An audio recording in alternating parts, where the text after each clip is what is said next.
My name is Herbert Kafero. I work with the Southern and Eastern Africa Trade Information and Negotiations Institute, in short, SEATINI Uganda, which is a sub-regional pan-African non-government organization that strives to promote pro-development trade, fiscal and investment-related policies and practices at all levels. All levels, I mean, at the national, at the regional, continental, and global levels.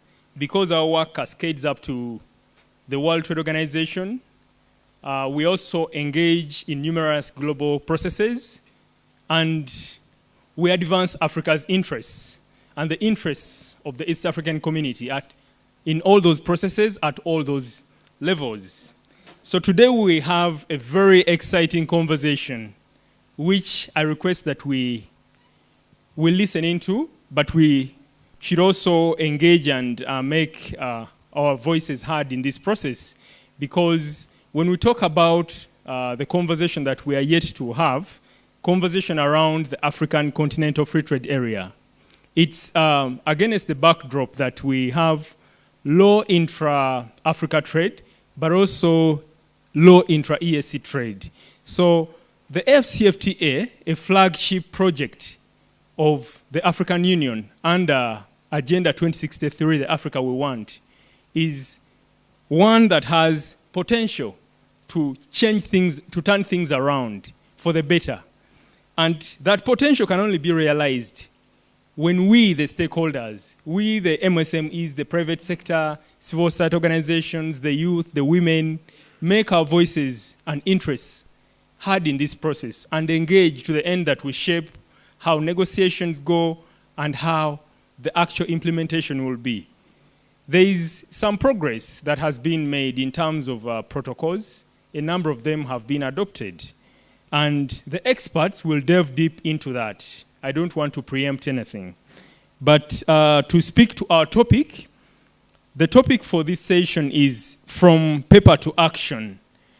And why it's very important, there is a lot of progress that has been made in terms of concluding protocols. That's the paper. The action is the actual trading that is yet to start, because there is still a lot of work that needs to be done in terms of even putting in place the actual structures. Some countries are yet to conclude the national AfCFTA implementation strategies. We will hear more from regional actors on whether the ESC AfCFTA implementation strategy was concluded.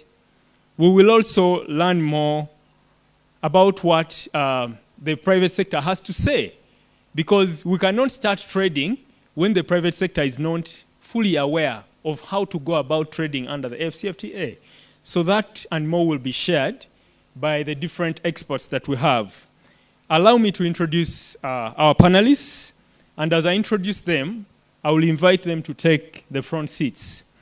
So today we are privileged to have several experts, and the first panelist I would like to introduce is Mr. John Bosco Kalisa, who is the Chief Executive Officer of the East African Business Council. A round of applause for Mr. John Bosco Kalisa.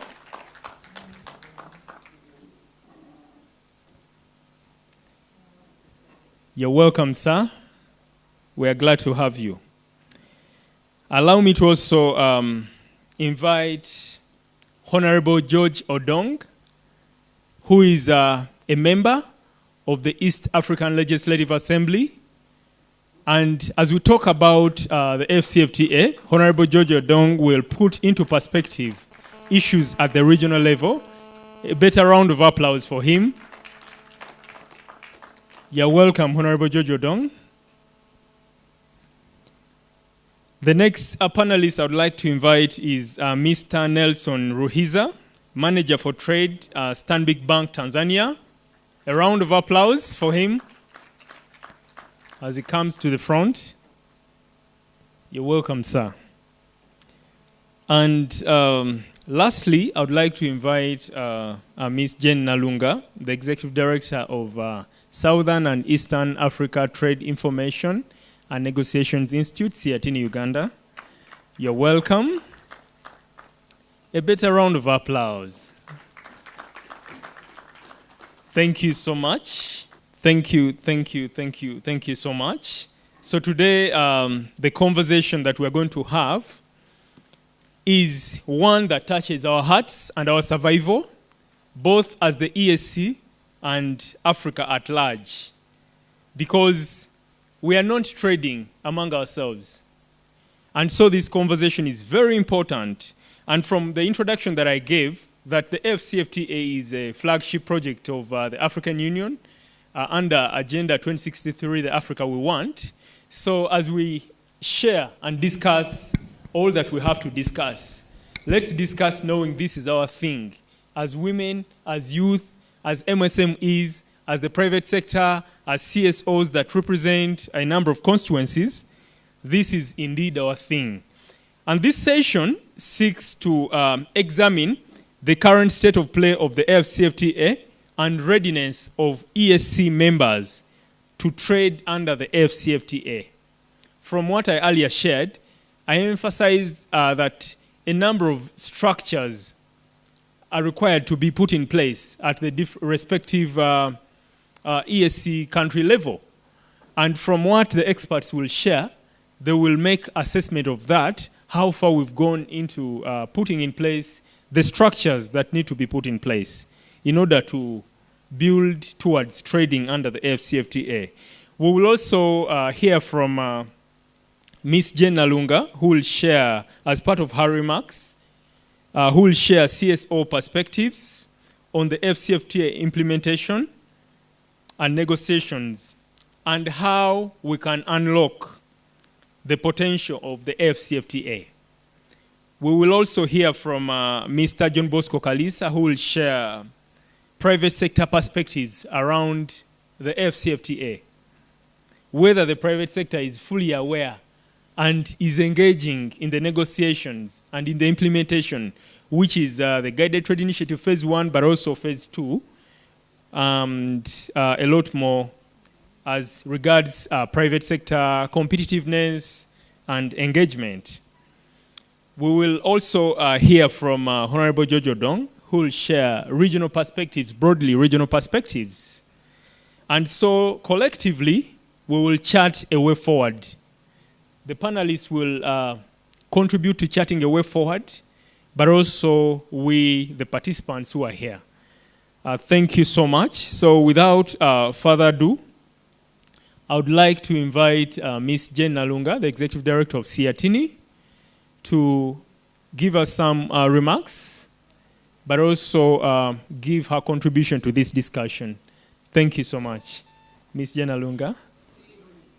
Habari za asubuhi. How many minutes do I have? Okay. Our subject today is about the CFTA, the Continental Free Trade Area. And what I know, when people hear such big words, they shy away.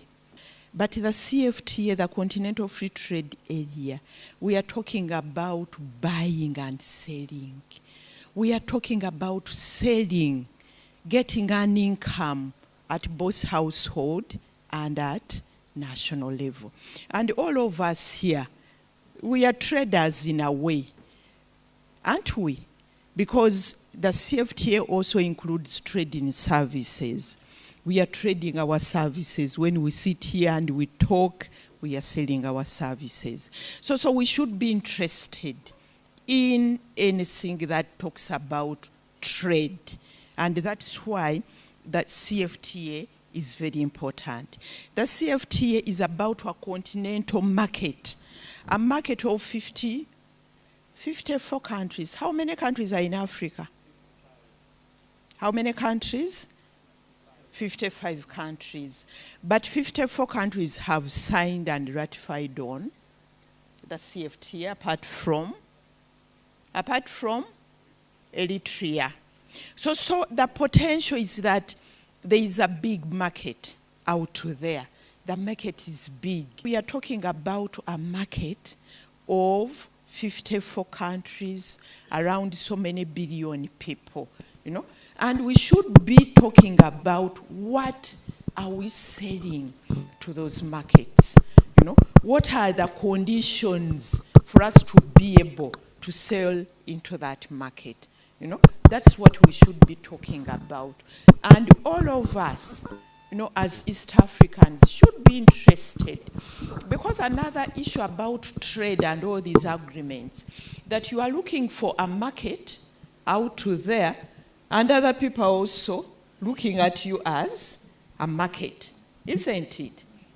So you need to position yourself to make sure that you can be a market, but you can be also selling to other markets. The Continental Free Trade Area is coming at a very, very critical time when we need incomes. All our countries are indebted, isn't it? I won't go into figures, how many countries, the whole issue of indebtedness, but all our countries are indebted, and that's a fact. We can be able to say our debt is sustainable, but we are indebted. And we are spending more resources towards repaying and servicing our debt than putting monies where it's supposed to go. Money is supposed to go to provide services, education, health, infrastructure, and money has to go into investment, investing in our country, investing in our real economy. But we don't have money. Our governments don't have little money because we are servicing and paying loans. So this CFTA comes at a right time when we have to revitalize our economies. It's also coming at a time when our economies were disseminated by the COVID pandemic. We are still recovering from the pandemic, the COVID pandemic. You remember almost our economies collapsed. So we need the CFTA. We need trade to be able to address this issue. We have the issue of climate change. There are also figures which are saying climate change is going to affect our economy. So there are opportunities, but also there are challenges which we need to address. So we need to trade. And what I also want to say, to point out clearly, that CFTA is adding on to other trade opportunities which we had. We already have the trade opportunity in the region as the East African community. That's our very first. Our very first is our domestic markets. Then we look at the East African community. That also has some challenges. We are not going to talk about them today, but we'll talk about them another time.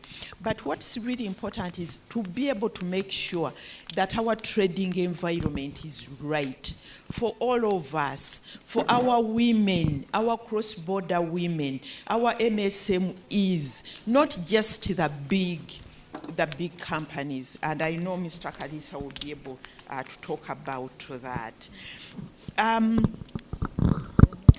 As Herbert has pointed out, the CFTA, in terms of protocols, it has moved. There are also structures in place at continental, but also at respective national level. Already, we have implementation strategies in place. We have the implementation committees in place. I know government is working on the East African implementation strategy. We don't know how far it has gone. Already trading has started under the CFTA, the Guided Trade Initiative. And for me, what I'm proposing, because we have little time, is that we need to be able to see what are those challenges, what are those opportunities coming out of the Guided Trade Initiative. If we have started trading, what else can we do? What are the lessons learned so that we can be able to move on and ensure that we move the CFTA from the paper to real action. There are issues which we need also to address. The AU has in place the BIAT, boosting intra-Africa trade. And the BIAT was a bit broader, looking at issues of not just the liberalization of trade we are talking about under the CFTA, but looking at trade policy, looking at information dissemination, looking at finance. So we are requesting our leaders to be able to look at trade holistically. You can't trade without finance. That has to be factored in so that our traders, our manufacturers, our MSMEs have affordable finance so that they don't drown in debts when they are trading. You know, issues of increasing production and productivity is very important. I don't want us to start trading in Chinese products. That won't work. That won't get us out of poverty. We need to trade in things which we produce, where we add value to those things, and we can be able to create employment and then trade them. There are challenges of infrastructure. I understand, for example, Uganda wanted to trade in powdered milk with Algeria, which is really good because we are producing a lot of milk, but just the infrastructure. You look at that, taking powdered milk from Uganda to the coast, you go up to Algeria. Yet, the European Union is just across the Mediterranean. And they are producing the same milk, same powdered milk, but they are also providing massive subsidies to their farmers, so that by the time their product comes on the market, you can't compete. So now we are competing in terms of the infrastructure, transport, but also in terms of the product. So those are issues which we need to rethink. We have been discussing the issue of subsidies in the WTO, that Europe should not be giving a lot of subsidies because it's hurting the entire global economy. So what I'm saying, that we also need to look at those franking policies in order to make our internal trade beneficial to us. I'm ending. To end, there are issues which are of non-tariff barriers, and I know our Honorable Member of Parliament will be able to talk about that, what they are doing about it. There are so many NTBs. We are fighting against each other, yet we should be sitting to see how we promote trade within the region, even within East Africa, so that those are issues which we need to address. But at the end of that day, for me, I think if we are to be happy, we are to get out of poverty, we are to live in dignity, we can't do away with discussing the issue of trade. And I hope we can be able to engage actively and be able to see how we make our trade work for all of us. Thank you so much. Thank you so much, Ms. Denalunga. And thank you for that round of applause, because she truly did for setting the pace for the discussion, but also shedding light on a number of issues.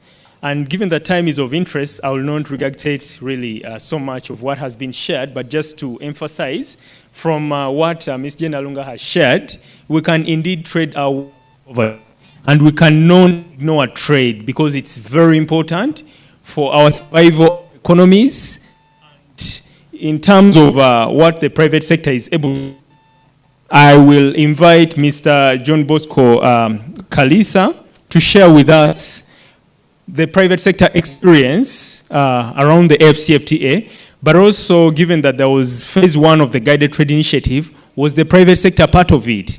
And as we build up phase 2 of the guided trade initiative, what are the plans by the private sector to phase 2, and what lessons were drawn from the implementation of phase 1 of the Guided Trade Initiative. Mr. John Bosco Kalisa, over to you. Thank you.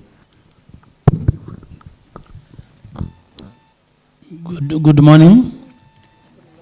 Habari za asubuhi. Bonjour. Ça va très bien. I've been introduced. I'm John Bosco Kalisa. I present the regional private sector organization called East African Business Council. We are the voice and the mouthpiece of the private sector in East Africa. And our law is clearly articulated within the treaty.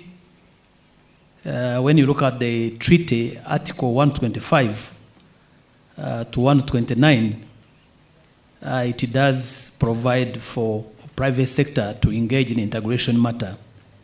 And the EABC plays a pivotal role in terms of enhancing integration agenda. And before I respond to the question raised by my good friend from SEATINI, allow me thank and appreciate and congratulate my sister Lillian, the CEO, Executive Director for AfCFTA, for organizing this summit, where we are harnessing the potential of our integration agenda. And the treaty establishing East African community, they revived, you know, the first one collapsed in 1977. The revived one was very clear and categorically clear that for integration to work, it must be people-centered and market-driven. I want to underline that, and I'm happy my brother Odongo here is here. But when you look at the way we've been managing the integration, and I will not try to say that, it has been hijacked by politicians. So we must restore, reimagine our integration, both at the EAC, even before we talk about the CFTA. We must enhance, we must bring back the voice of the citizen in integration agenda. We must give the private sector its front seat. The role of the government is very clear in the integration, is to create an enabling environment. And I will speak to that. It is to create an enabling environment for the private sector and the citizen to generate shared prosperity. And I want to underline that shared prosperity. So when we are taking stock, or you are reviewing integration, and I will come to that point, both at the EAC level and the CFTA level, the integration has not worked. It has not worked. It has become a talk show. We always hear my brother from Yara talking, doing a lot, but we need to bring realities to the table. And I expected this summit, really we need to see and assess effectively whether the citizens, their voice has been heard about the integration agenda. So having said that, again to thank my sister, the executive director from SEATINI, my sister, you've been very vocal. And I want to commend you and thank you and appreciate you. That's why every time you invite me to speak in your session, I always come. Wherever I am, I always respond to SEATINI. And that is the voice of the citizen. When I was coming this morning to this, I looked at what the parliament from Kenya has done and the message from His Excellency William Ruto when he said that our institutions are robust because the parliament reversed all the tax proposals because they were hampering the citizens. They were putting the citizen into what we call abject poverty, making them worse off. And our leader must listen that we as citizens, we need to hold them accountable. We need to hold them accountable in terms of the signing these agreements. No one forced them to sign, they signed. So let me come back quickly to, given the interest of time, to talk about the CFTA. The CFTA, I agree with the moderator, is a flagship project under the Africa we want. It is one of the 14 flagship projects of transforming Africa to ensure that we get out of abject poverty. It was signed in March 2018 in Kigali. Then immediately the implementation started. Generally this year, that's why I came here, we are supposed to review the performance of CFTA. 5 years down the road, what have we achieved in terms of trading? That is the question should be in the room. Not even talking about the process, guided trade initiative, these are process. But we wanted to hear the facts in terms of actual trading. So my submission this morning, actual trading has not happened. And I think I want to underline, actual trading has not happened. Even guided trade initiative, what we call guided initiative, we call it trial run. We are trying to see our system, whether they are working or not. It's a trial run, commenced in October 2022. Now 2 years down the road, are the companies from East Africa trading or within it? No, we are not trading. So now that's the question. Why are we not trading? Because, and this comes to the private sector, the conditions, the requirement for trading have not been put in place. The conditions mean that our customs systems, are they aligned? They are not yet aligned. When you look at the companies, and I'm happy that East Africa, we are the fastest growing economies across the continent, but we are also the fastest under the guided trade initiative. Three out of 7 countries under guided trade initiative were coming from East Africa. That's Rwanda, Kenya, and the United Republic of Tanzania, where we are seated here. So those countries started to test the instrument for trading. And Rwanda, one of their exporters called Igire Coffee, they exported coffee to Ghana. It took them 4 months for their coffee to be accepted. So we are just joking. We are just joking. I always say it's a joke. It's just a club. So Kenya started exporting tea and battery to Ghana. It took more than 4 months for those products to be accepted because the Ghanaian customs were not aligned with our ESC or Kenyan customs. So before you trade, there are certain preconditions and requirements that need to be in place. Our customs system must be harmonized, must be talking to each other. Even within the East Africa, when you look at we always say we have 14 one-stop border posts. They are not one-stop border posts to facilitate trade, but they are one-stop border posts to restrict trade. They are barrier. Generally, why should we even invest in a one-stop border post? I used to work with trade. Why should we invest? If we are talking about inter-borderless East Africa, why do we put borders for our own products?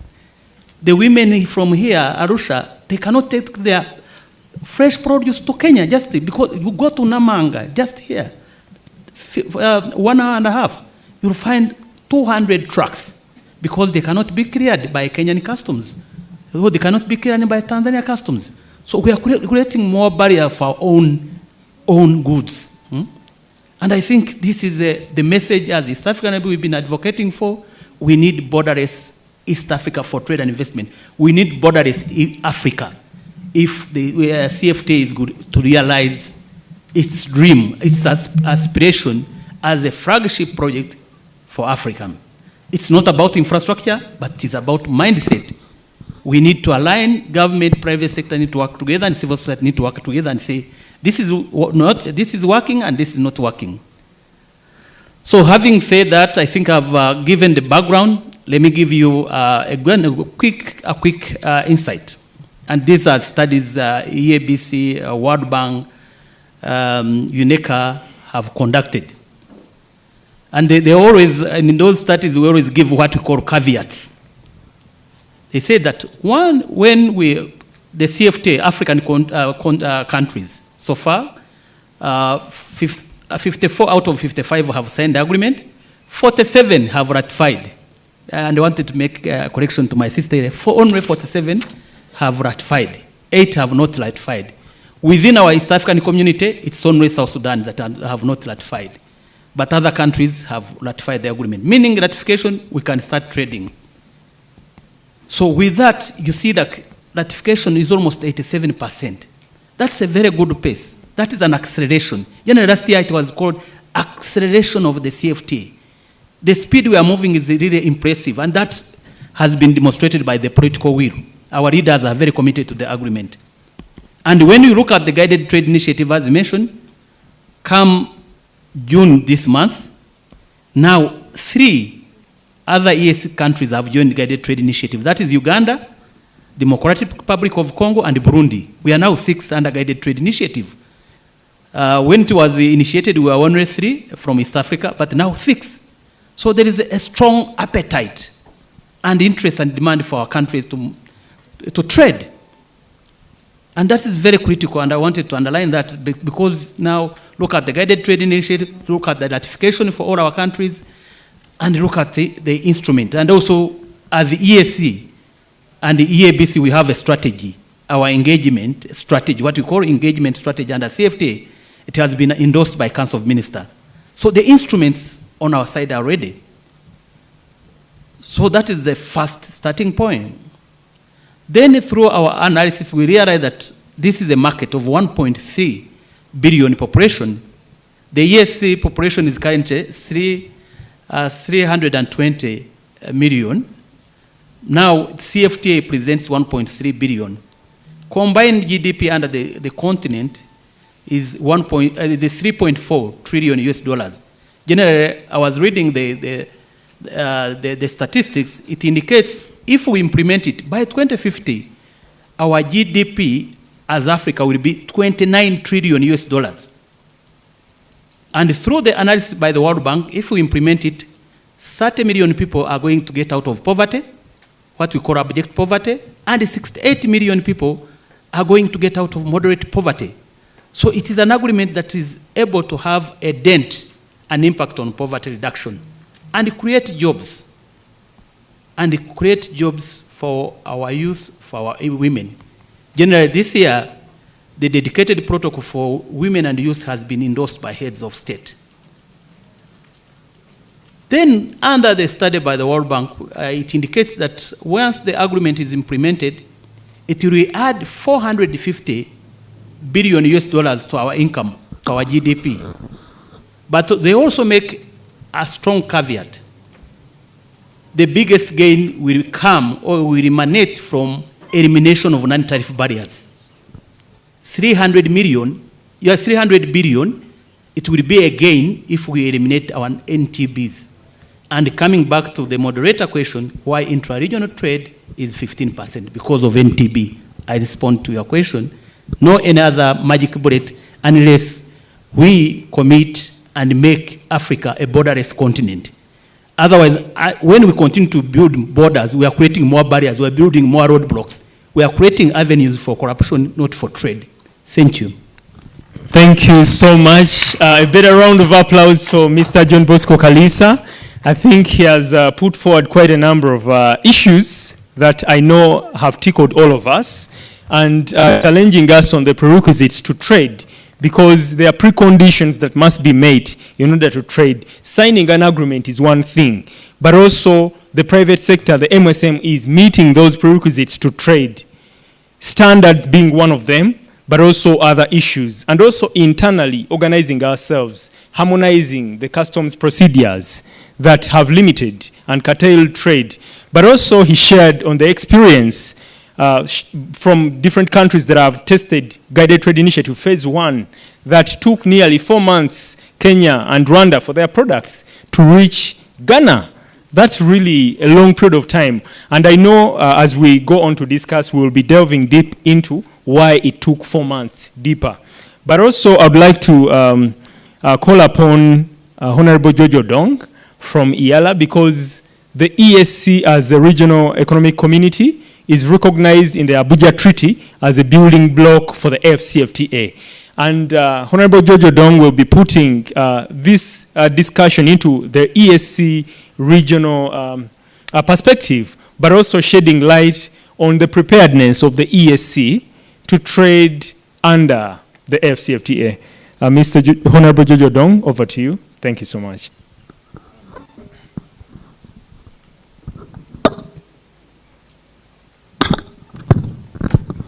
Thank you. Thank you so much. Good morning. Let me start from where I stopped yesterday. And maybe that is going to provoke our thought process around all these Pan-African and regional ambitions. To start with, friends, you have outsourced your future too much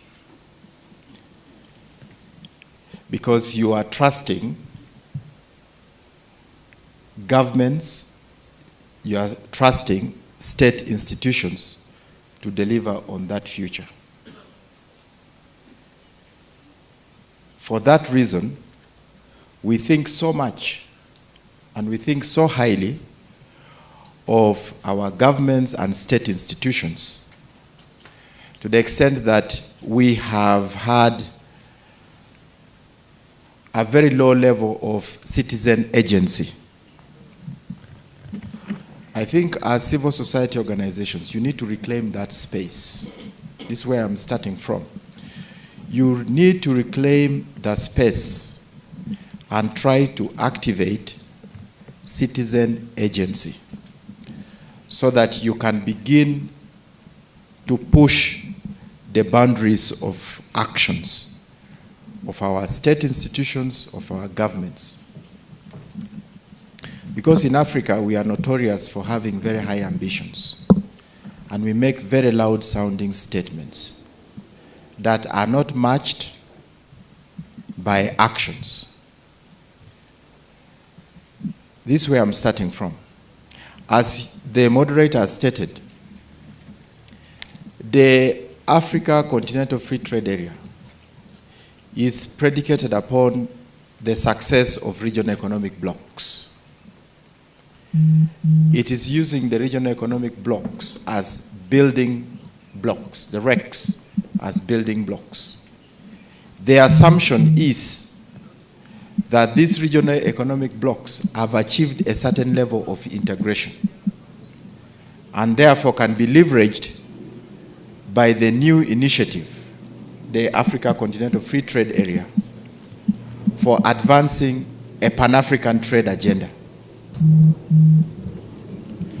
But if you audit the performance of these regional economic communities, you realize that even as small as they are, they have not deepened their integration and therefore cannot provide the pillar on which we can build a Pan-African trade agenda. So this is the starting point. These are the fault lines of the thought process around the Africa Continental Free Trade Area.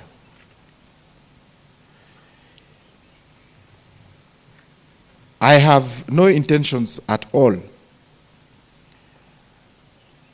to spend my 5 minutes to be only critical. But I think if we start from that point, we will then try to put more lenses on what needs to be done.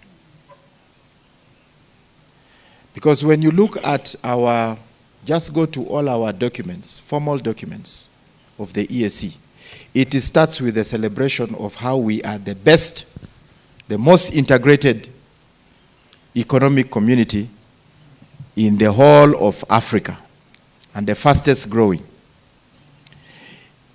If that is our starting point, then we are in danger. Because internally here, as a member of the East African Parliament, I know for a fact that in terms of putting in place a superstructure for the EAC, putting in place legal frameworks, putting in place institutions, that necessary superstructure, we have done an excellent job. because the EAC has a very good treaty, and now we are trying to make sure that it is more progressive through a process that is ongoing. We have put in place institutions. We have put in place the necessary laws. We have so many protocols around our areas of cooperation. And specifically for trade, we have moved faster in terms of our legislative frameworks. However, when it comes to implementation, and this is the critical area that Kalisa was talking about, and also what Jen was talking about, where the rubber meets the ground. This is where we are stuck. And this is where we begin to question whether we have the levels of preparedness to embrace and to take advantage of this Pan-African initiative, the Africa Continental Free Trade Area. If we can't do the small things right, are we in a better position to do the big ones right? So you as civil society organizations, you need to begin to have an extensive audit of our legal frameworks, of our regional commitments, of our trade practices, of our policy frameworks, and see whether they facilitate our ambition of deepening and widening our Africa integration. The East African community has articulated very well that we are going to be a people-centered and private sector-driven community. Meaning that the private sector is going to be in the front line of driving our integration agenda. The more we trade, the more we have common interests, and the more we are going to be integrating faster. But how have we prepared ourselves? Yes, at the moment, we have joint infrastructure projects, never mind how much we have invested in them. But we have existing commitments for building infrastructure, facilitation of trade across the region. We have come up with investment policies. At the moment, we are at the stage where we are harmonizing tax and investment policies. You can imagine that we want to trade as a region, and we want to position ourselves as a single investment destination where we are attractive to those who would want to trade with us outside. But we are pursuing completely different tax regimes, different policy regimes. It means we are trying to outcompete each other. We are even becoming negatively competitive internally. And that does not promote the spirit of regional integration and even, deepening our trade integration. So when you ask me, as the facilitator says, when you ask me what is our levels of preparedness, yes, in terms of boardroom conversations, we have intensified discussions around strategies on how to effectively implement AfCFTA, Africa Free Continental Trade Area. Those conversations are ongoing, and Kalisa has just said, the Council of Ministers has just passed some of them. We have within our partner states strategies that are already being done in order to align our domestic growth strategies to the Africa Continental Free Trade Areas. That is ongoing in our different partner states. The trouble is actually when it comes to implementation.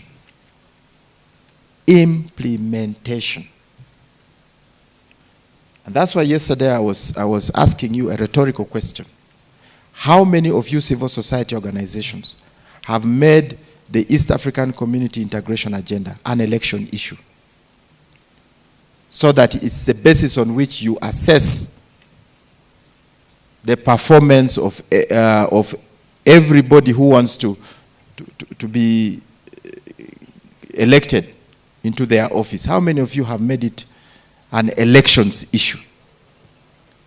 And yet, we are saying that the EAC has been politically captured, which is a fact. How many of you have had conversations around EAC policies and questioned the implementation of those policies within your national jurisdictions? It is until you activate that citizen agency and begin to support the credible works, the technical works of organizations like SEATINI, support the works of how the struggles of the East African Business Council, as citizens who know the benefit of integration, that you are going to awaken our partner states to begin to put some action on the various commitments that they have, both at national, regional, and now continental. We have so many of them, even globally. Many of us went to negotiate. We have negotiated with the European Union for opening market. We negotiate with, now you have AGOA with America and so on. You want to trade with America, yet you cannot even trade internally. And the statistics show, actually, that the bulk of our trading, the benefits of trading, is more from our internal market than from outside. So as a legislator, for me, I have put in place the necessary laws. We have put in place the necessary legislation. We have come up with the necessary policy. But EAC, as it is right now, only functions through partner states. You can sign a protocol here, you can sign legislation here, but the implementation is in your respective national institutions. So you need to begin to ask the national institutions that are mandated to implement your regional commitments. Ask them the question whether they are doing exactly what they are supposed to do. Internally within the EAC, we still have non-tariff barriers. We passed a Non-Tariff Barriers Act. If laws mattered, we already have a legislation. We have the Non-Tariff Barriers Act that was passed by the East African Parliament. But who is implementing the Non-Tariff Barriers Act? And who therefore is taking these people to court for non-compliance? We have within the Customs Union a provision for a Trade Remedies Committee, which is supposed to deal timely with the trade disputes, with non-compliance, you know? But have we put in place a Trade Remedies Committee? We have not. So every time we are having trade disputes here and there, and they become political matters, and they become matters that we talk about in Parliament for, you know, grandstanding in Parliament, so that you seem to be speaking for your constituency. And yet, in actual sense, you are not helping the community because you are not resolving the issues. So, for me, I think that in terms of the conversations around Africa Free Continental Trade Area in East Africa, they are happening. In the boardrooms, they are happening. We already have within the EAC legislations that should help us to integrate, deepen, prepare ourselves to take advantage when the other markets open. But we are not implementing them. That is the missing link. Thank you so much. A better round of applause for Honorable George Odong. Thank you so much. And he ended on a note in a way challenging us to move from rhetoric to action, because he alluded to conversations that are happening in the boardrooms, and yet not much progress is being achieved. He also challenged us on the different policy frameworks that have been signed, and we've had grant signing ceremonies, functions in the respective EAC countries. But when you look at what needs to be done to address some of the impediments to trade, there is slow progress around the same. And he raised the issue of law citizens agency. And as we build up to elections in our respective EAC countries, is trade part of the agenda? Are we challenging our politicians, our leaders, to fix things and put things right for us to trade? Because sometimes politicians say we are not making our voices heard as they are campaigning. Because, of course, for them, they commit to so many things, they promise us so many things. But if we also don't hold them accountable on what they promised before we cast our vote again to give them another tenure to serve, are we shaping the discussions in favor of trade, in favor of our plight, so that collectively we can have a role to play beyond civil society engaging with the different constituencies? But we as citizens have a role to play in shaping affairs to the end that policies and other initiatives work for us. And at SEATINI, we are keen on making the AfCFTA work for MSMEs, private sector, women, youth, and I would like to thank Honorable Jojo Dong for raising really pertinent issues and challenging all of us. And I know there will be a session for all of us to contribute to this discussion. But before I invite you all distinguished participants to contribute to the discussion, I would like to give Mr. Nelson Ruhiza a chance. He's manager for trade at Stanbic Bank Tanzania. And the issue of trade finance is very important.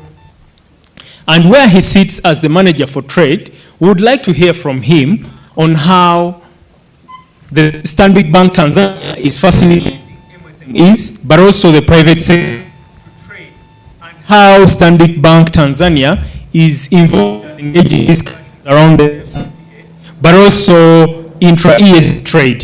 Thank you so much. Over to you, Ruhiza.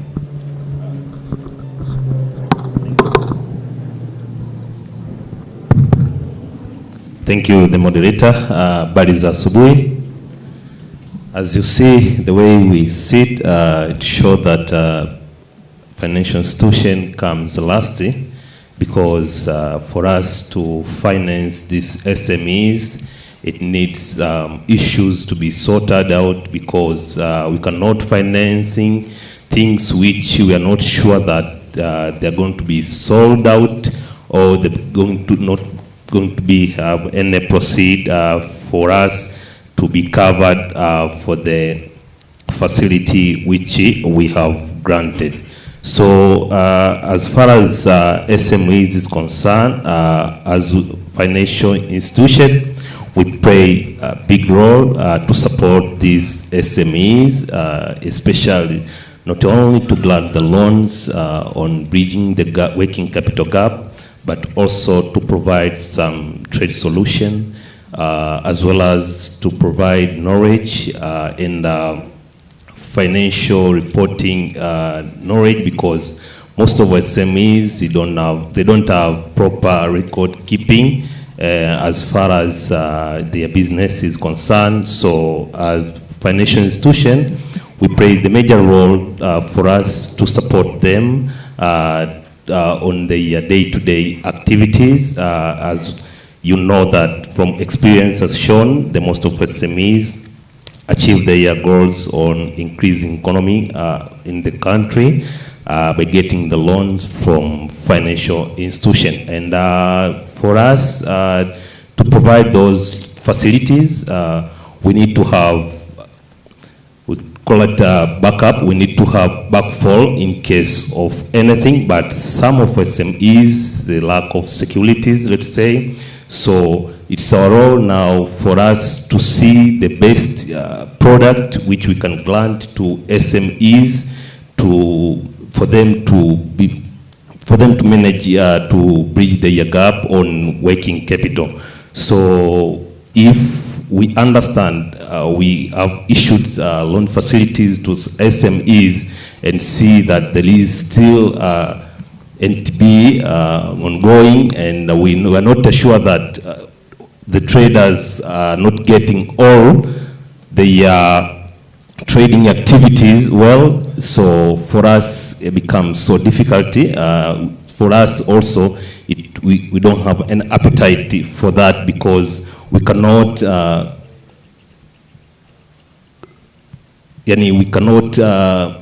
afford to give out the loan, while we understand that at the end of the day, the SMEs or traders cannot pay out their debt and become the bad debt. So the issues of setting all goals, the issues of setting all rules under this EAC to free up the trade is very important for financial institution, because for us, it gives us the motive, it gives us the way forward to support the SMEs and traders for them to trade well under EAC.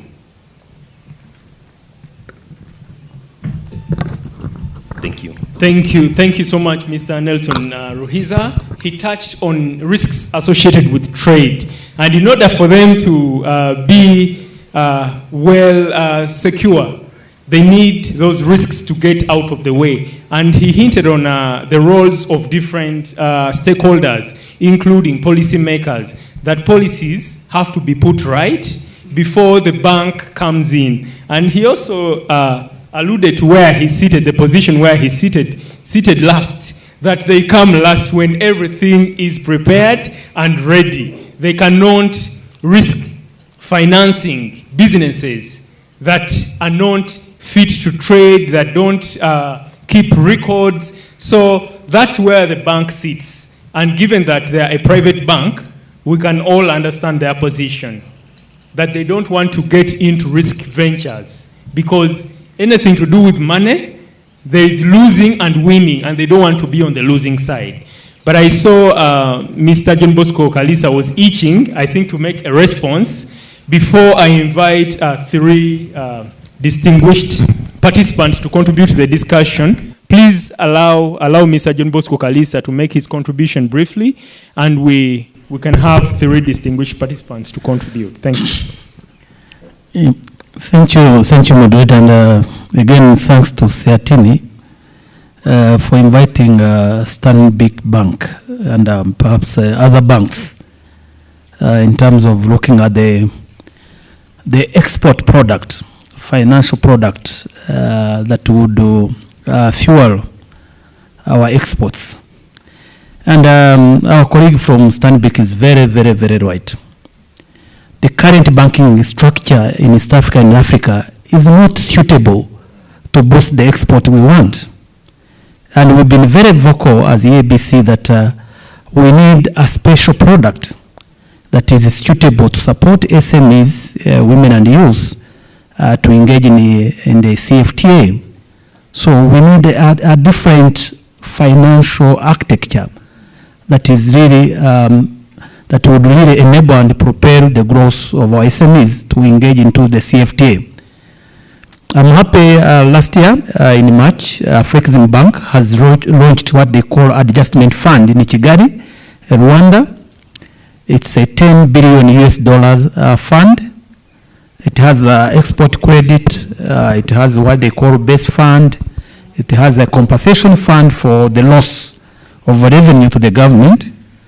And I think that is the type of the product we need under the CFTA. And also under the AfCFTA Bank, they were working with a few banks, I think one in Uganda called Bank of Africa and others, where they are coming up with a window, a special window to support whoever want to export under the CFTA. But overall, as East Africa, as the continent, we need to design and establish a special purpose vehicle, a special purpose fund that would support the would-be exporters under the CFTA.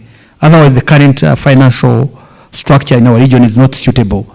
So I wanted just to share that with you, and again thank the Stanbic for having that risk profile, because I always say that our banks are very coward. They are not, and you cannot do business when we are coward. Thank you. Thank you so much. Thank you so much, Mr. John Bosco Kalisa. And I don't want to be a person to blame for not giving Mr. Nelson Ruhiz a chance to respond whether Stanbic Bank is a coward or not. So as you're making your parting shot, you'll also answer that. You'll respond to that. Because I know after this discussion, he may hold me by the neck, you know, for not giving him a chance to respond to that. But like I earlier promised, the issue that Mr. John Bosco Kalisa has responded to and added on to is very critical. We need financing that is fit for purpose, that is tailored to our needs. And that discussion will also continue after we've gotten 3 reactions, compliments, and submissions from you distinguished ladies and gentlemen. We need to keep this targeted and take a minute to make our submission. I will choose the good gentleman here, our president right there, and 4 actually. The good gentleman there and the lady there. We can do 5. But in a minute, those are 5 minutes. Thank you. I could start from here. Thank you so much. My name is Maurice Odhiambo from IACS of Kenya. Jen, I'm listening to you for the second time now, last year and this year. And I like what you say because it speaks to my sense of activism. And what needs to be done to move things forward. But I don't see is saying we should be targeted, but I don't see the points you are making in terms of if we are to carry out advocacy, this is what we need, this is what we need, this. I think I had a bit from Bosco, a little bit in terms of you know, how do you create the single customs territory and that kind of thing. Secondly, the first time I had this, I was involved in this conversation about the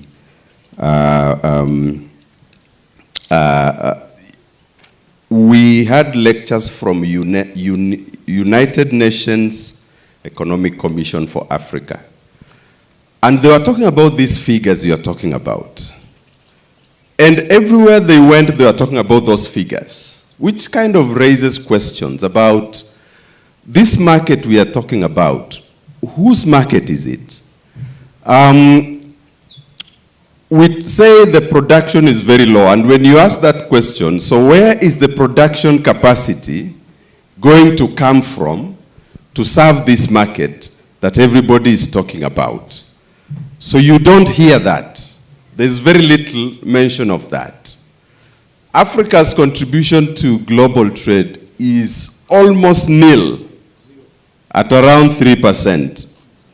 Almost nil. So that whenever we have these conversations, you get a sense that we are actually not going anywhere. You know, it's as if we are just going round and round and round. It's so many years since we started implementing the Common Market Protocol here. And on top of that, we have the law that Mheshimiwa is talking about against NTBs. The NTBs have refused to go away, or rather we have refused to take them away. Again, you just keep getting this sense that we are hitting a dead wall. Now, and this is for Mheshimiwa, there's also this kind of backpassing. And it is true that we can also take the challenge as civil society. And yesterday we were talking about intergovernmentalism and so on. But why this backpassing? If the institutions that we fund to move forward the integration process are not working, surely why should we be looking for excuses? You know, civil society comes to complement. We are not the main agents. Of course, I get the justification that we are in touch with the people. That is okay. But those institutional responsibilities cannot be outsourced to anyone else. Civil society can come in to back up and say we are carrying out advocacy because there are certain gaps. But when the entire house is collapsing, then we say, civil society, where are you? Then we are missing the point. Thank you very much. Thank you so much. I know that will be responded to. Thank you. Yes. Bonjour. Thank you. Bonjour. I want to start by an observation. My name is Espoir Bindu, coming from DRC, Goma, in North Kivu province.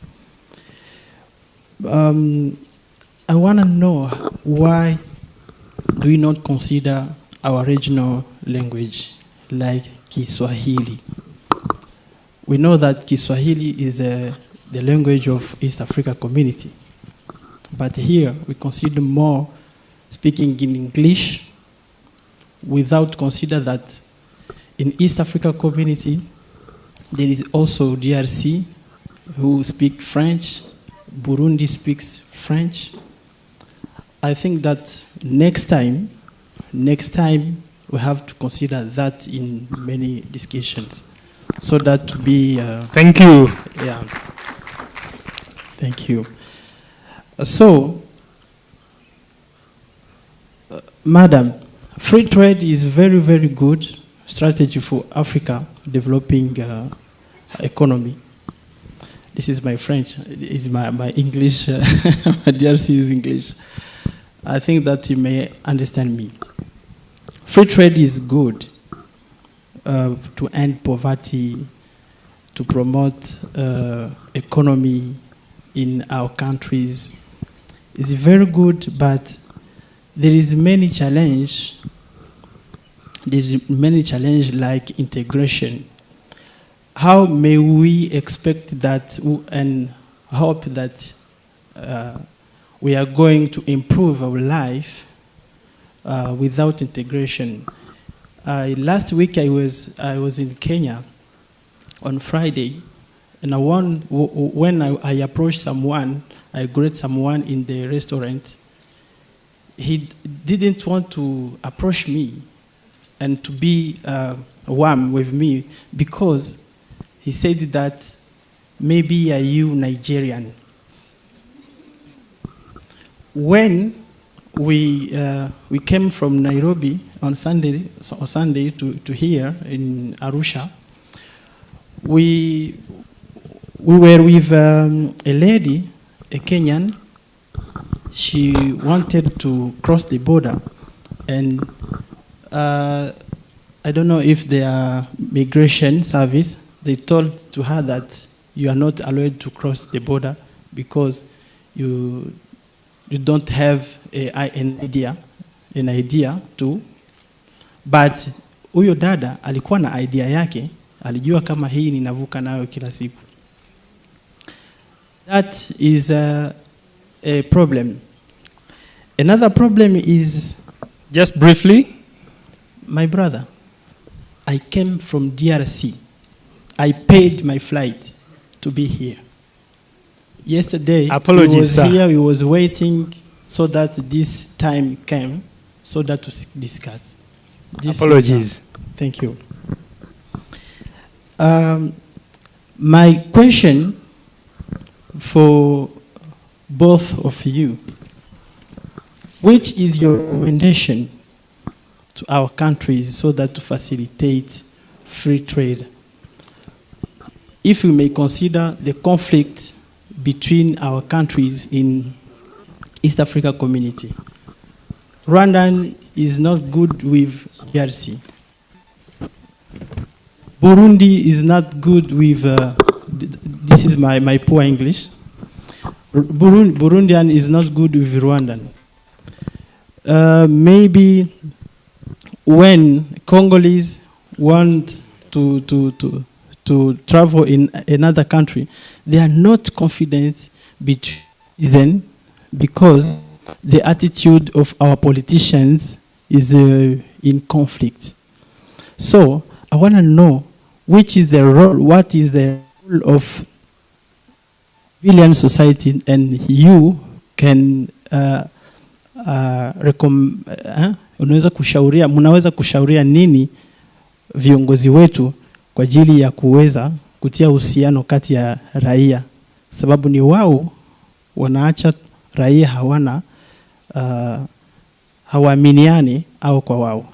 Hapa Arusha tu tumesogelea, wakati tunamsalimia ametuogopa. Nimekuja na mwenzangu Lufungulo, mtu ametuogopa, amezania kama sisi ni wa Kenya. Hapa Kenya wanamhitaji. Mkenya hapa anaogopewa kwa nini? Na hiyo yote ni sababu ya politicians wetu. Sababu sisi citizen tuwarafiki, tuwa ndugu, lakini hewa imeharibika sababu ya conflict ambazo zinadumu kati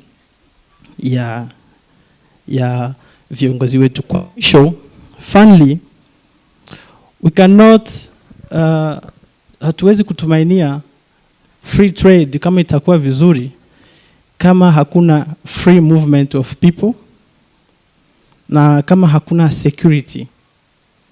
Na mambo hayo hayangelikosa kwa kuiongelea sana ndani ya vikao kama hivi. Na sasa kwa mwisho kwa viongozi wa forum hii, ni vizuri sana forum hii mwaka kesho ifanyike kama Rwanda, kama Burundi, kama Congo, ili iweze kufacilitate pia all the members ambao hawakupata neema ya kufikia hapa, pia na wao wanaweza kuparticipate na idea zao, so that we improve trade in Africa. Thank you. Thank you so much. We take to the lady at the back, then we come to you, sir, if you allow. Thank you. And him, but I request that we take just a minute because they are warning me already that time is fast spent. So please understand my situation. It's a tricky one, and I need to hand over the microphone to the panelists to share and respond to some of your questions and also share their parting shots. Thank you. Thank you. My name is Mary Kinabo, Tanzania. I'm so concerned with this issue of trade, Continental Free Trade Area. Taking EAC as an example, it is like we are creating a space to put procedures, to put laws, but in reality, these things are not working. I'm so confused that to the extent that we'll never succeed pushing through the settings of the regional economic blocks like East Africa Community. Because, for example, East Africa, it is established, then collapsed, and the way it re-established again, I see like it came from the ashes of the past. It may likely also collapse. When we have all the rules, we have all the strategies, but in reality, they are hindering the trade in the region. For example, have courts. Hello? Yeah, we have these economic courts. These members of that form East Africa community, they have the East Africa, these courts for what? Economic courts. They are also member for SADC. There are other courts. We have Shoram courts in the continent. We are following a lot of procedures that we are just want to put them in place, but in reality they are not helping us. My suggestion is that, as Honorable said, unless we just have another channel, we'll be talking in these rooms, but in reality we'll be stuck. Thank you. Thank you. That we take the microphone to the gentleman here.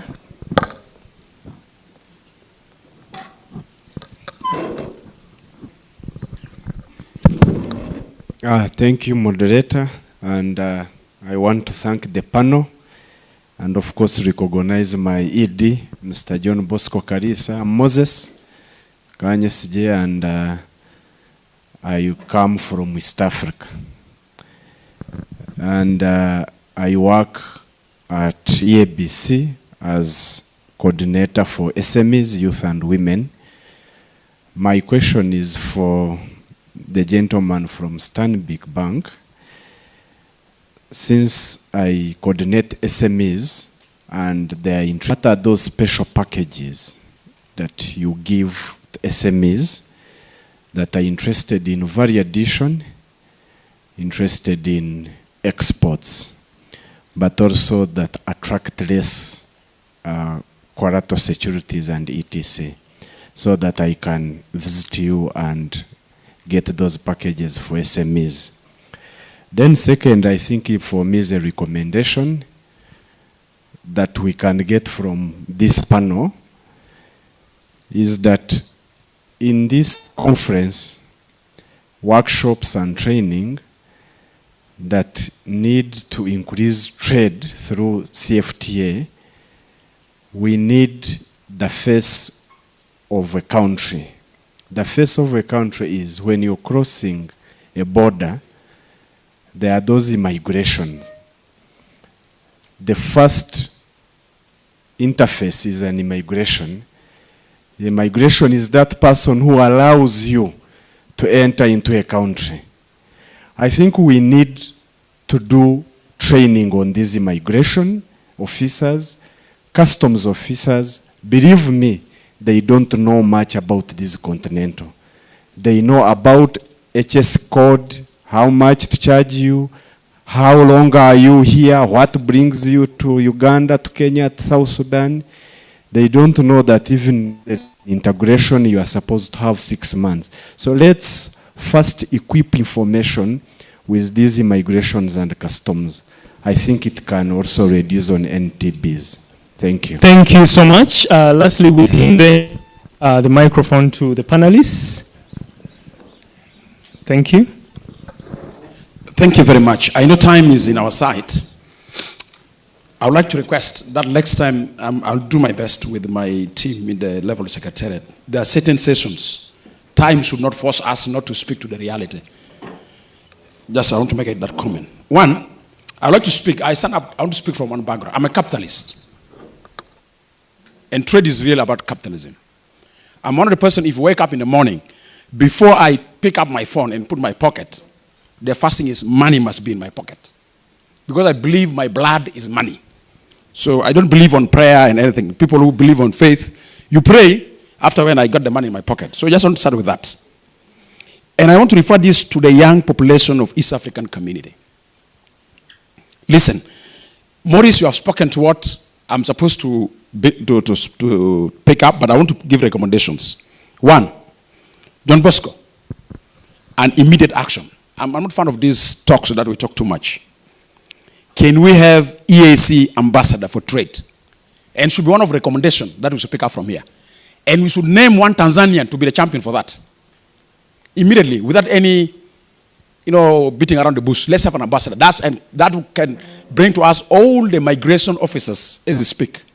One of the biggest things in trade in Africa is a migration. Our migration departments or units does not support integration completely. When I reach to Tanzania here, the first thing they look at my passport. How long are you going to stay? I say, God, this is now an EAC one. We missed the $50 or the $100. Migration to deal with them. Then after migration, this ambassador should bring for us our ministries of trade. This is of roadblocks. Our revenue authorities, by the way. You bring revenue authorities here, bring them from all EAC countries, and put them on panel like you. The first thing they'll think is, what is the source I'm going to tax? So our revenue authority also does not support the trade. So recommendation number one, let's have an ambassador for that. Honorable, I like the way you put up that we need to have a citizen. But unfortunate thing for politicians, and I'm going to be honest, I have my capacity. Politicians believe, and I like to go to what Maurice say, politicians believe civil society should be a subcontractor. And some of us shall buy that idea, that as an activist, you should not challenge the power of authority. No. No way. A civil society who beg a politician, I'll like to tell you are a subcontractor of the politician. We're not confrontational. I know yesterday when I made my speech, some politicians get shaken, but I come from South Sudan. I don't believe on this activism that, you must beg the politician and go around him. No, I have nothing to lose. After all, it's my vote that brought you to politics. It's not your own. You can't go to politics anyhow. You go to politics through my vote. So the power of my vote gives me the authority to check you and to make sure you respond to my choices. So, fellow colleagues, I like to buy the idea of Maurice. Maurice, there's no way. Beating around the bush is not the theory. And I would like to tell my colleagues in the AfCFTA, please, as an activist, if you want to listen to what politicians say, we must beg them, I'd like to say, please, you're not my comrade. Activism, we must confront the politician and tell them what is black and what is white. And that's why, for those who have come from Kenya and South Sudan and Uganda, we like to face the politician. So, Honorable, why are you there in the parliament of IALA if you knew systems are not working? If you knew you are there for us, why don't you push? Honorable, take the responsibility. So the next time when you come back, we shall shout, oh, that particular honorable from Uganda, he must go back. Otherwise, there's no need to have you there. You are there for tourism or political shopping. My final call, and let's go also to John Bosco, our domestic commercial banks. Where is EAC domestic commercial banks? When you're saying Stanbic is coward, or Stanbic is, I know our colleagues are going to respond. We need to really have domestic banks that take the responsibility. Banking system, it has its own regional politics, by the way. Until we get domestic banks, so I would recommend also, let us have EAC domestic bank conference. Let's get our banks. We're not broke, we have money. We're not broke, we have money. The unfortunate thing is that we don't know how to use money. We have money, but we don't know how to use it. So for me, that's my recommendation. Thank you very much. We hope that at least from this particular session, there must be a strong recommendation that should be taken to the Council on Trade. And I'm one of the person that, please, if it means rolling, I'm ready to roll. We make sure that money is number one. This conference couldn't happen if we don't have money. So let's get money to our pockets. Thank you. Thank you so much, Mr. President. I request that you help us with that microphone. We start with Mr. Nelson Ruhiza, with responding whether or not. Thank you so much. I'll go quickly.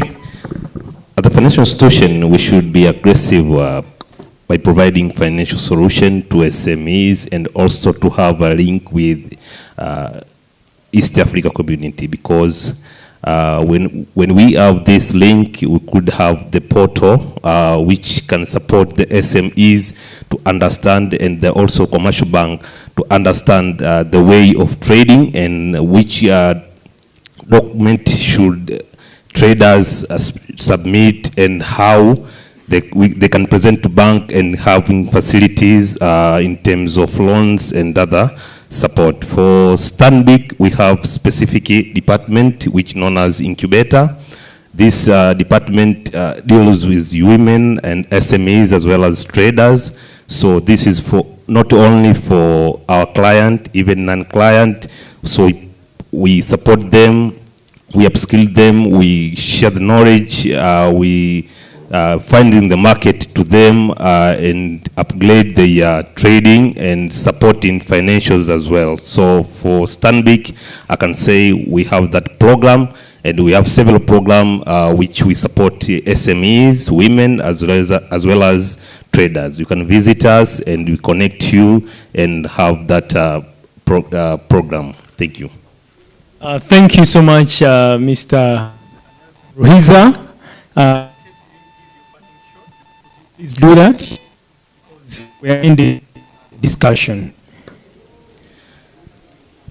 The way I can say, as all members being commenting on these barriers, if we eliminate this NTB, it's for us now to come together, financial institution as well as traders and SME, to have smooth trading activities. That's all about. Thank you so much. And that has been Mr. from Stanbic Bank Tanzania, and now over to it's Nelson Rukiza. Yes, apologies. Thank you. Nelson Rukiza from Stanbic Bank Tanzania. To Honorable Jojo Dong. He's one of the brutally honest legislators. All he said in good spirit, and he meant good for all of us. Over to you, sir. Thank you very much. I love the comments and I love the passion around EAC matters. Now, the mistake we make is to assume that we are mutually exclusive. And therefore, our operating environment is that of we and you. And you see, the moment you begin on that premise, you lose out on the potential of building a critical mass of people who are thinking in the same direction and would want to see change happen. Because then I will be looking at civil society activists and you will be looking at a politician. And then you create an imaginary contestation of power and the enemy escapes. There is this African saying that when two brothers fight, the enemies inherit their wealth. You see, my operating environment, and this context is very important for you civil society actors and also for the rest of us. My operating environment is that in its current formation, the EAC relies almost 100% on how efficient and effective the partner states are. That's why you see there are varying levels of integration. If you look at the integration dashboard, you will see that different partner states have different scores because of the internal dynamics in our different jurisdictions. Because the treaty still preserves the sovereignty of partner states.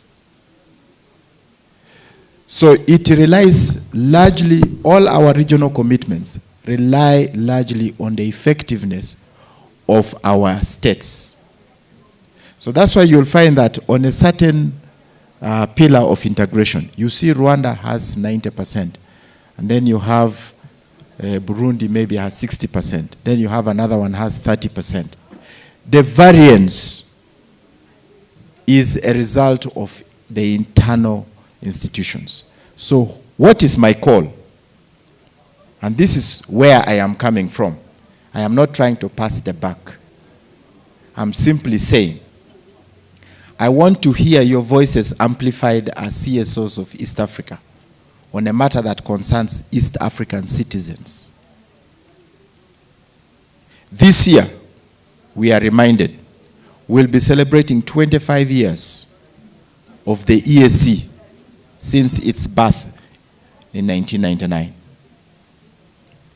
Can I see CSOs organize around a specific theme, going to occupy our borders, so that all these border areas, you have youth, women who are trading across with the same theme across the region as one event.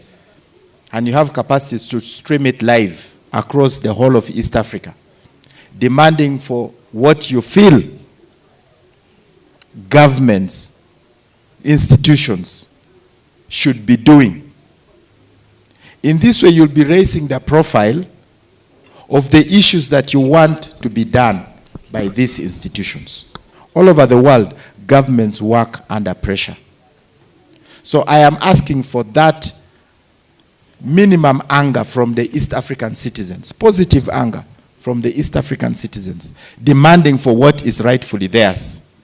And that will give us a legitimate voice as members of parliament. So you see, I don't operate in a vacuum. It is your voice that provides me with the legitimate position to demand for what is rightfully for East Africans. So if I pick your voice and I amplify it on the floor of the House, I have reference. And therefore, my voice has more traction. And therefore, there will be more influence.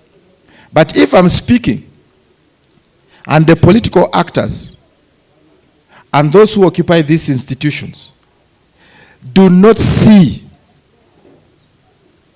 any ground traction, I am not connecting. I look like I'm just speaking at the top. They will begin to say, this is elitist. Are you getting my point? And political actors, particularly those at the top, are very, very, very intelligent. They are capable of putting me in a box of an elitist politician because I do not have the ground traction. So how do I generate ground traction if there is no citizen agency? This is the role that civil society has got to do, to make sure that you elevate policy matters, because you are privileged to speak intelligently on these matters because you are using research. You are supported by these institutions. The East African Business Council, it always provides us with reports, which we use. SEATINI gives us very good reports, which we use. But we need to see citizens beginning to demand these things so that people begin to say, if we don't do these things, there is a punishment that comes from it. So if there is no cost politically, you are going to see these institutions that you say, you know, this is supposed to be an institutional position. Institutions do not exist in vacuums. Institutions represent the character of the citizens and of the state. So you have a duty, in my view, to make sure that you generate legitimate voices demanding for action, and that governments must be accountable for these commitments because they do it on our behalf. Even us, we legislate on your behalf. So we are not subcontracting you in any way. We are not. By law, we are meant to amplify those voices. And you already know that our governments, our institutions, do not have that capacity at the moment. And we must push them to generate that capacity. We have got to push them. We have got to push them. Now, I like the idea of us focusing on free movement and ensuring that we build a critical voice that is demanding that we facilitate free movement of people. Because it's only people who trade. It's people who trade. When I come to Tanzania, even without a product, and I see an opportunity, I begin to imagine I can generate a product and sell here. But for us to rely on artificial intelligence and rely on Google for you to generate an investment opportunity in a particular country, I think we are not helping ourselves that much. Let's allow our people to move. Now, movement of people is a question of confidence. You know, it's a question of confidence. What he's saying here that, you know, when I come to Tanzania, and I'm asked, are you from Kenya, or what and so on, we need to generate a certain level of public confidence in our diversity so that they understand. And this is, again, the work that civil society can help us do. Because you see, I said earlier on that we are building a superstructure. We have it. We have the regulations, we have the laws, and so on. That is nothing if we do not create a mindset of East African citizens, of African citizens who have a sense of identity in spite of their diversity. Now, you need to have that conversation in your own spaces. It is not a political conversation, because if I have a political conversation, yes, I will be politically correct.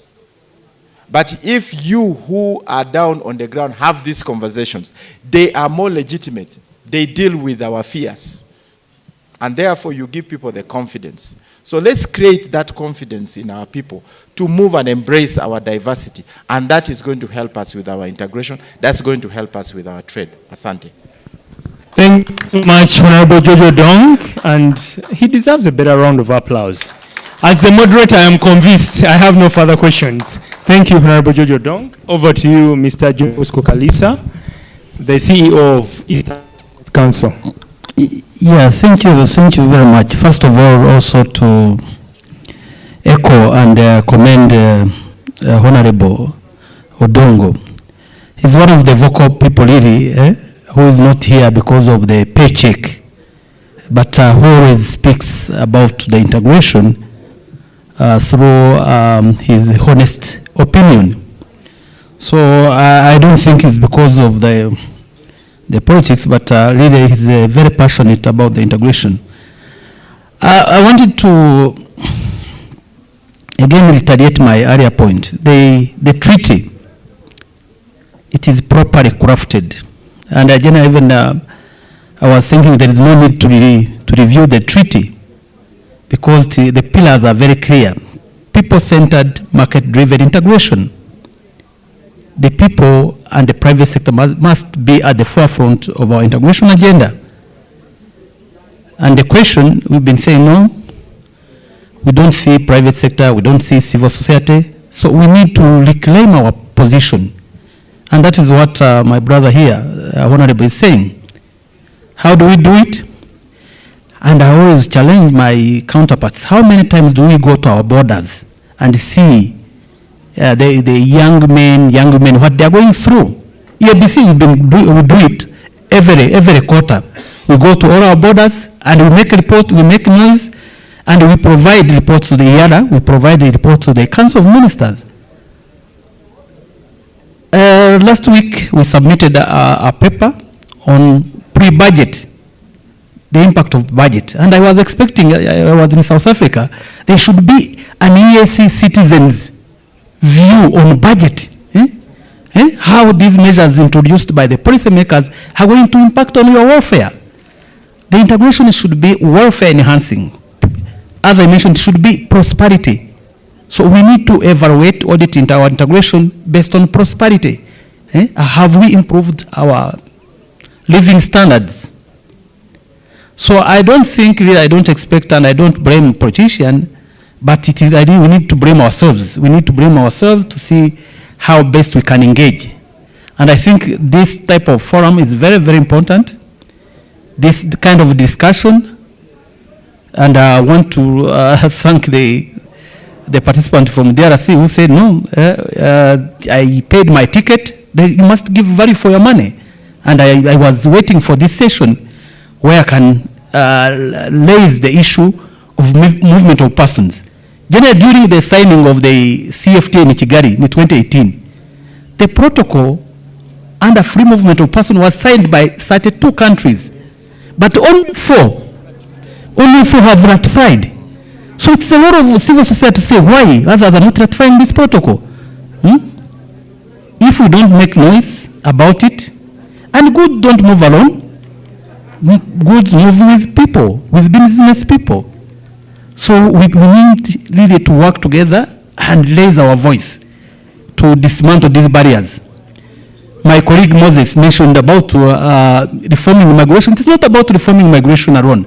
You know, migration are doing well. When you look at the Regional Integration Index report by Unique African Union, East Africa is #1 in terms of facilitating movement of persons. The other regional economic communities recognized. We are #1, East Africa. At least we have an East African passport. At least we don't charge visa fee. In other countries, they charge visa fee. Here, we don't charge. So we need really to be appreciative, proud of ourselves. But there are other elements we need to work on. Why do you need free reform when you are coming here in Arusha?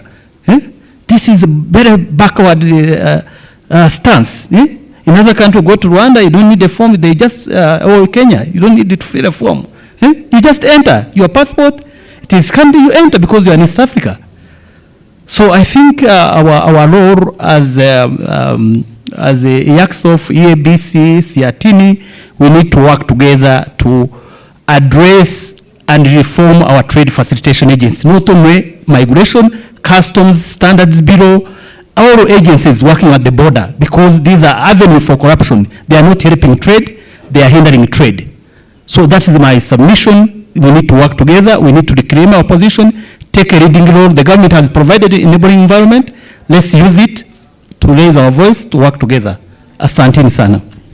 Thank you so much, Mr. John Bosco Kalisa, and lastly, Ms. Jenna Lunga. Thank you so much, especially my fellow panelists. I enjoy always listening to Mr. Kalisa, bringing out those views from the private sector, and our honorable. That was really, really great. And we believe in what you say, because you say what we want, what we believe in order to make our regional integration work. Nelson, this is the first time we are meeting, but I think it's really great because we want to hear the voices of the other part of the private sector. Although for me, I believe we need the Stanbics, but we also need our own banks, our own homegrown banks, because it's only our bank which can be able to provide, for example, long-term financing. Stanbic can't give our SME 20 years time to be able to repay, So we need to rethink the financial sector. But what I want to say, I think we need to rethink regional integration, our regional integration. And for me, I think we need to review our treaty. We need to review our treaty. This treaty was, it's a 1999 treaty, isn't it? 1999. And at that time, we didn't have DRC. We didn't have South Sudan. We have expanded. And it's very, very unfair to tell somebody to join you and append a signature on something which they never discussed. That isn't democracy. And the world has changed from 1999. Just one example, we need a robust dispute settlement mechanism, and it isn't provided for. You can't trade without a dispute settlement mechanism. And that's why, Mr. Kalisa, people talk about NTBs. People tell countries tell other countries, don't bring your eggs today. And then after 1 month, then bring the eggs. And nobody pays for that. Somebody has lost money. That is not trade. That's a joke. You tell me don't bring your eggs. And there is no reason. You pay. And this is what the WTO does. There is a robust dispute settlement mechanism. And that allows for smooth flow of trade. The issue of competition, we are competing against each other instead of cooperating. Look at Kenya. Kenya signing the EPAs with US, with EU. They are now signing, negotiating with the US, an investment agreement. What will that mean to the region? Is that regional integration? Are we moving together as a region? And they fall back on variable geometry, which is not true, which is wrong, So we need to rethink. Some of us who are a little bit older, our times of regional integration, you didn't need to tell somebody you were in ESC. Because even your certificate, O-level certificate, is East African A-level. Teachers could come together in Arusha, Nairobi to set exams. But today, my brother from DRS, you are not alone. I came to, and this has been happening. You reach Kilimanjaro, migration officer says, oh, Abadi, you say, oh, how many days should I give you? And I said, no, I'm East African. He says, Apana, you are Uganda. I will give you 7 days. I say, okay. So we are not feeling the regional integration. We are just talking, but we are not feeling it. And I think we need to sit. We need to sit and do some thinking. And we need to learn lessons. How have others done it? SADC, you know, how have they done it? We need to learn some lessons from there. But we need a real rethink about our regional integration. We are alienating people. You invite somebody to join you. They are speaking French and Swahili, and you say, the language here is English. How are they going to participate? Really? How? How? And you say we are integrated. So for me, my message is we are celebrating 25 years. We need a rethink. Or else we are just going to talk. We are East Africans when we are not really East Africans. Thank you so much. Thank you so much, Ms. Jane Alunga. Distinguished participants, I request that we give a befitting round of applause to the esteemed panelists. And to yourselves for really being an engaging audience. You deserve more, you deserve better. Thank you. This session has been themed from paper to action, assessing readiness to trade under the CFTA. And as we end, I would like to just do a small ceremony of handing over some publications to the panelists. I know most of us here have received. And as Honorable George Odong reiterated, SEATINI disseminates knowledge products, and research is core to our work. So we have some publications here, and we will take a photo as the Executive Director of SEATINI hands over the publications. And to all of us, let this conversation continue, because a number of issues have come up, and we could use the hashtag #MakeAfCFTA work. We've gotten new details. We'll keep you informed about all developments. I request that we display the cover, just for the picture moment. Thank you so much. Thank you so much. This has really been interesting. I hope I've done a good job. Thank you.